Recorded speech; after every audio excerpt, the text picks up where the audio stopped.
Lindsay, how are you doing today? Oh, I'm back.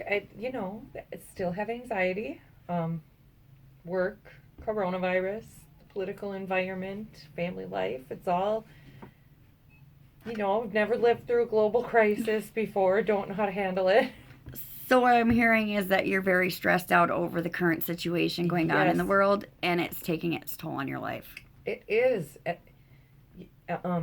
At work, coworkers and I, we have, we've got a number of customers. We're a small town. We know who our customers are. We know our people from the surrounding area. The people in our store are not, nobody's respecting the governor's orders not to visit your summer homes, not to stay put. Um, the people we see in our store are they're from out of town. They're not polite to us. Um, Lots of my coworkers feel well, and that's another source of stress. Every one of my coworkers has a different opinion on what's actually going on with the coronavirus pandemic, and some of them think it's a hoax. Some of them think it's caused by 5G cell phone towers. Some of them think it's really serious and we have to follow orders. Others think it's the government trying to take our rights away and it's not that serious. And everyone has a different opinion, and everyone has a different opinion on how we should be handling it. Um, our owners have stores in two different states, so they're trying to keep up with regulations for two different states and how to handle all of our stores. And back to these out of town people, they treat us terribly. Um, they're expecting a luxury shopping experience out of this group of us who is trying to accommodate a store in an environment that we've never worked in, and we're short staffed. Right. Um, and in and of that, we get the occasional customer that is very polite, very grateful, thanks us for what we're doing. Our owners have given us extra money, um, but there's still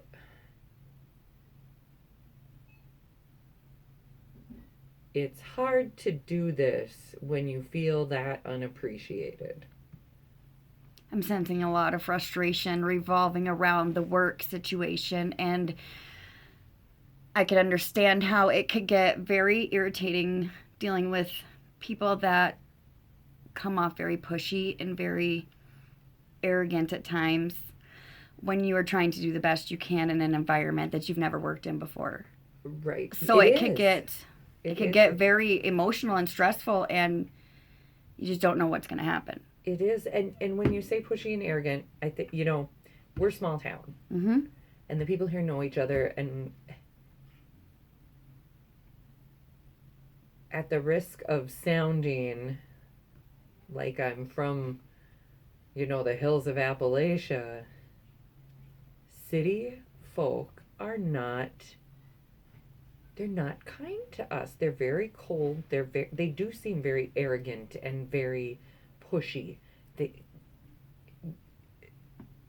almost as though they feel they're above us. Um, and then on top of all of that, we are told, oh, you're essential and you're important and you're keeping the country running.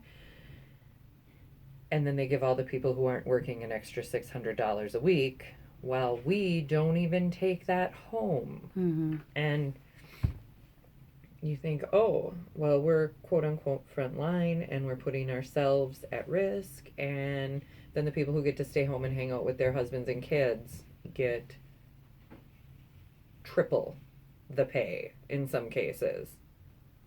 How does that make you feel? I feel like the government has unwittingly pitted the working class against each other. I feel like me and my coworkers are resentful of the people out in the industrial park who just got laid off and they're all making $900 a week. Mm-hmm. Well, we're still sitting here lucky to pull $300 or $400 a week home. And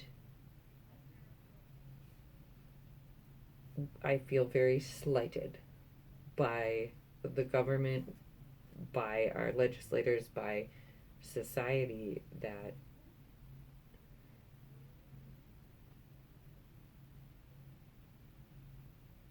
that we can put ourselves on the line, and the reward is for the people who are not working. And while I know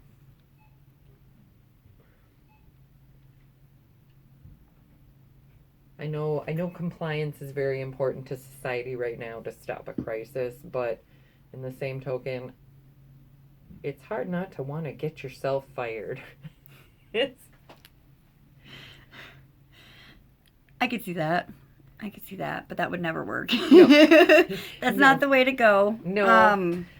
No, they'd deny my unemployment, and then I would be jobless and I'd be unemployed and sad and angry and anxious. I can understand where you're feeling almost like you're being taken advantage of. All these people around you are getting this Yes, extra money exactly. while you're working, and you're risking yourself for people to have food. You work in a grocery store, people need to eat. And at the same time, people are rude about it. And People come in and they complain about what you're doing, yet when you leave, Yet they are unemployed and spending their time at their summer cabins and expecting us to provide them with this wonderful experience during a crisis. And I feel offended as well. We live in this society where the Black Lives Matter movement was greeted by people with the I Back the Blue movement. Colin Kaepernick took a knee, and he was vilified by the media and by lots of right-wing politicians and people said he was un-American, and that his protests were so out of line when he took this knee during the national anthem. But now the president of our country is encouraging white men with guns to go storm the Capitol and protest and break social distancing laws, and all these white men are up in arms screaming, our rights are being taken away, our rights are being taken away because we can't leave our house and get seeds and go to Home Depot. And yet I would like all these whiny white men to, you ever try being a black person or a woman? You want to talk about not having rights? Like, we're not even in charge of our own bodies 100%. And that's some of my resentment too, and the frustration. I have had a coworker, a board member from my husband's board, friends. I've been called. I vote liberal. I vote Democrat. I've been called a snowflake. I've been called a libtard. I've been called whiny. I've been told I want a free ride. And what does that make you feel when you're told that? There's a huge sense of irony behind it, because I was told by a coworker, oh, Bernie Sanders is out of the election. Looks like you have to pay your student loans. Do you think I voted for Bernie because I don't want to pay my student loans? No. I voted because I see the merits of a a democratic socialist government. Um, and I've been told I just want a handout from the government because I'm a socialist by coworkers and friends who they get food stamps, they get welfare, they had their hands ready for their stimulus check. I don't get welfare, I don't get food stamps, I pay for my own health insurance.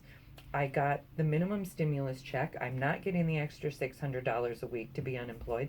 And they're telling me that I'm the one looking for a handout and that socialism is bad. But they have their hands out for their check. And I feel like I feel like the political turmoil and the social turmoil in this in our country is coming to a very scary head.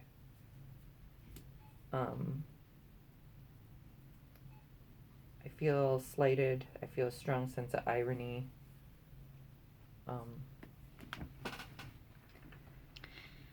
I can understand feeling all those emotions all at once and how that can be overwhelming, to say the least. Being that a lot of those are kind of out of your control, politics, you know what I mean? I can understand the stuff at work that is right in your face and it's something that you have to deal with right now. What are some things you think you could do that could kind of keep your mind in a different place to where it don't bring you to that point where you almost want to snap? Because I can see it on your face. You want to snap. The girls in the back and I, we have a playlist of music we like to play loud. Grounding activities are, they're only marginally effective when you're that upset.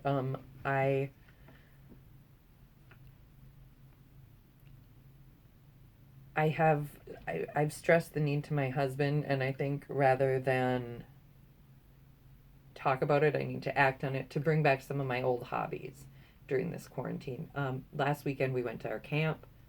We worked till we could barely stand up anymore. Jogging was something I used to do for stress, and it ended up also being healthy. Mm-hmm. Metal music. That's a lets out a lot of anger that I don't take out on other people. Do you feel like these things help you? They do. They help a lot. I have spoken with our family physician and elevated my dose of Prozac for the next couple months to get through this.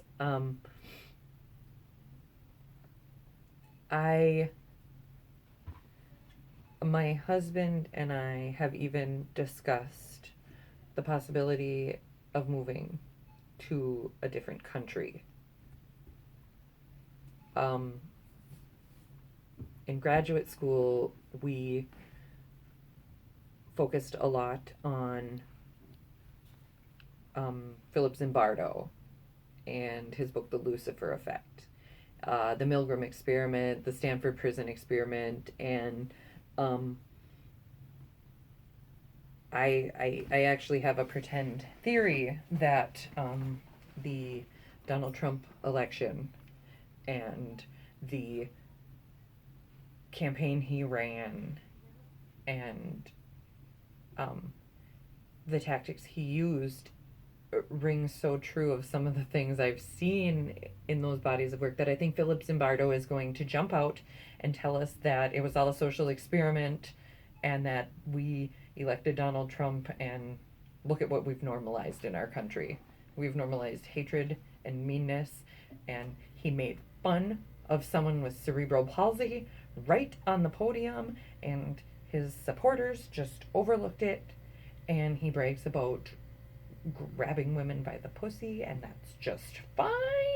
He's like, but Bill Clinton couldn't have consensual sex in the White House, and he was demonized, but now we have this loud, boisterous man, and he's allowed to say and do whatever he wants, and he's allowed to name call, and he has this army of followers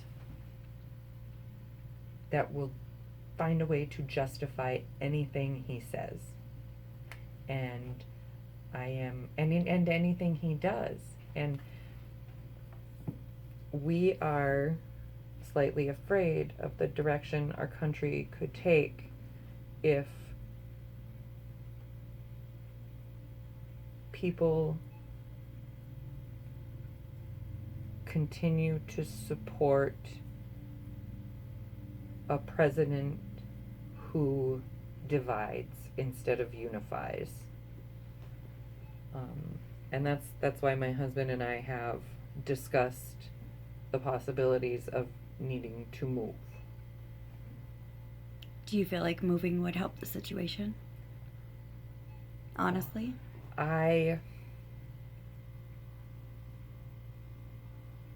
don't feel like moving in the current situation would necessarily help. But I feel like if our government and our society takes the turn it's appearing to take, that it may be something we genuinely have to consider in the future.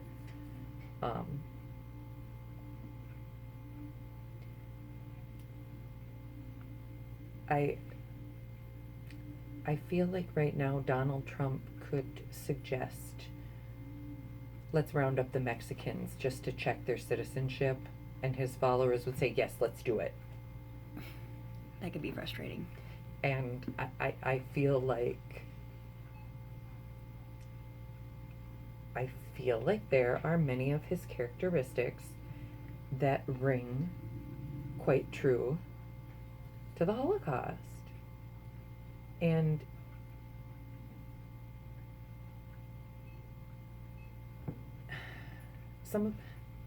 and that's another thing that's frustrating me. The media. Some of this could be due to the media. But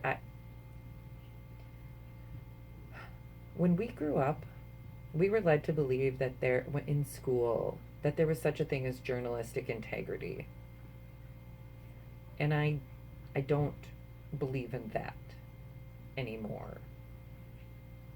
Because of what you see in the world. Yes. Because of what I see in our country, because of what I see how CNN and Fox News can take the exact same event and spin two completely different stories of what happened. How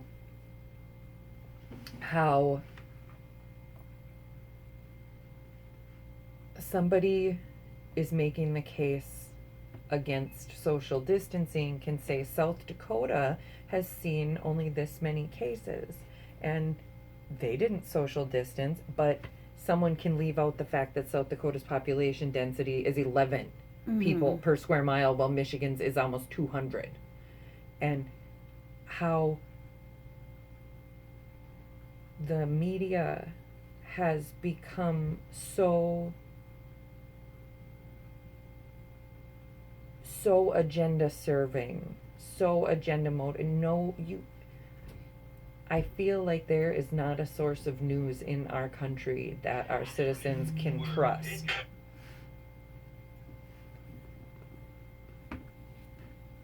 Okay. Well, I just wanna kind of just go over a little bit of what we talked about before we end our session. So what I'm hearing is that you have a lot of anxiety, you have a lot of mixed emotions, you have all these feelings going on inside you with everything that's going on with the coronavirus, with your work, with the people in your lives. Everything just seems to be like it's falling down on your shoulders. You are putting in all this work, risking your family, and the people that come into your store treat you bad. And it makes you not want to go to work. It does. It makes me and all my coworkers, I feel, are getting so slighted. And we just sort of keep telling ourselves, well, we're not giving up. At least we can look in the mirror in the morning and go, we helped keep the country running. Well, I do want to say thank you for that. Thank you for working when not many people can. I do appreciate that. And I really hope to see you again. I really enjoy our conversations. And thank you. And you have a lot going on, Lindsay. You have a lot to think about and a lot of decisions to make that only you can make that revolve around you. So I'm here if you need to talk. Thank you. We can set up another session. And Excellent. it was very nice to see you. Thank you. Thank you.